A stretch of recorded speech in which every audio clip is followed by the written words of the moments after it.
epistemologi dalam Islam. Apa itu epistemologi dalam Islam? Epistemologi berasal dari bahasa Yunani. Episteme adalah pengetahuan.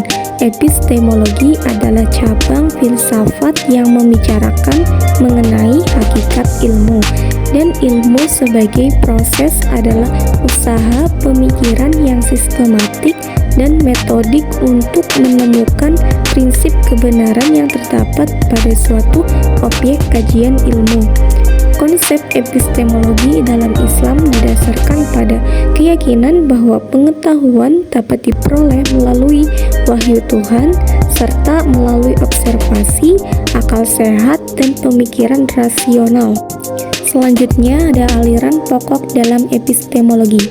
Yang pertama ada idealisme atau lebih populer dengan sebutan rasionalisme, yaitu suatu aliran pemikiran yang menekankan pentingnya peran akal, idea, kategori, form sebagai sumber ilmu pengetahuan. Yang kedua ada realisme atau empirisme yang lebih menekankan peran indera seperti sentuhan, penglihatan, penciuman, pencicipan, pendengaran sebagai sumber sekaligus sebagai alat untuk memperoleh ilmu pengetahuan. Selanjutnya ada sejarah epistemologi. Dalam sejarah filsafat Islam, Plato dan Aristoteles merupakan prototipe cikal bakal pergumulan antara kedua aliran tersebut. Plato berpendapat bahwa hasil pengamatan inderawi tidak memberikan pengetahuan yang kokoh karena sifatnya selalu berubah-ubah. Menurut Plato, manusia sejak lahir sudah membawa idea bawaan yang oleh René Descartes, dan tokoh-tokoh rasionalis yang lain disebut innate ideas. Dengan begitu, dunia idea oleh Plato lebih diunggulkan daripada dunia pengalaman empirik yang lebih menekankan monisme dan bukan pluralisme.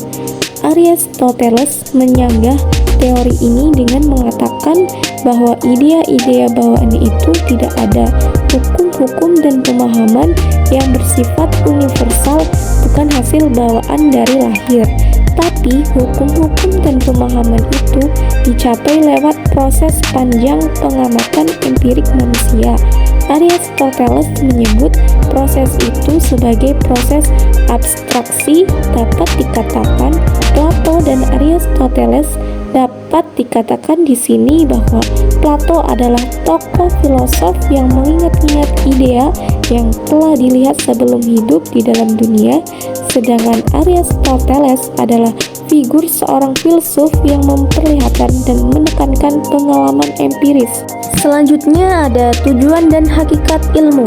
Secara ontologis, ilmu pada dasarnya adalah manusia. Ia lahir dari manusia dan untuk manusia. Ilmu merupakan proses manusia menjawab ketidaktahuannya mengenai berbagai hal dalam hidupnya. Oleh karena itu, tujuan ilmu pada hakikatnya tidak dapat dilepaskan dengan realitas dan tantangan yang dihadapi manusia itu sendiri. Ilmu merupakan bagian dari usaha manusia untuk mengubah kehidupannya menjadi lebih baik lagi. Dan dalam perkembangannya, ilmu menjadi alat manusia mewujudkan keinginannya. Dalam konsep filsafat Islam, ilmu pada hakikatnya merupakan perpanjangan dan perkembangan ayat-ayat Allah. Ayat-ayat Allah merupakan eksistensi kebesarannya dan manusia diwajibkan untuk berpikir tentang ayat-ayat Allah.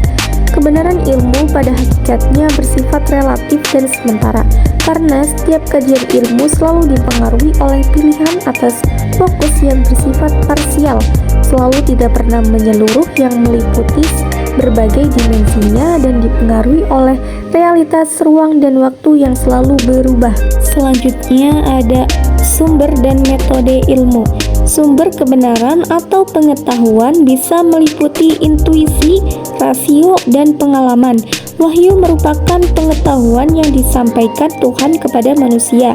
Intuisi merupakan pengetahuan yang didapatkan tanpa melalui proses yang sistematis dan tertentu. Rasio dan pengalaman merupakan dua hal yang penting di dalam mencari pengetahuan.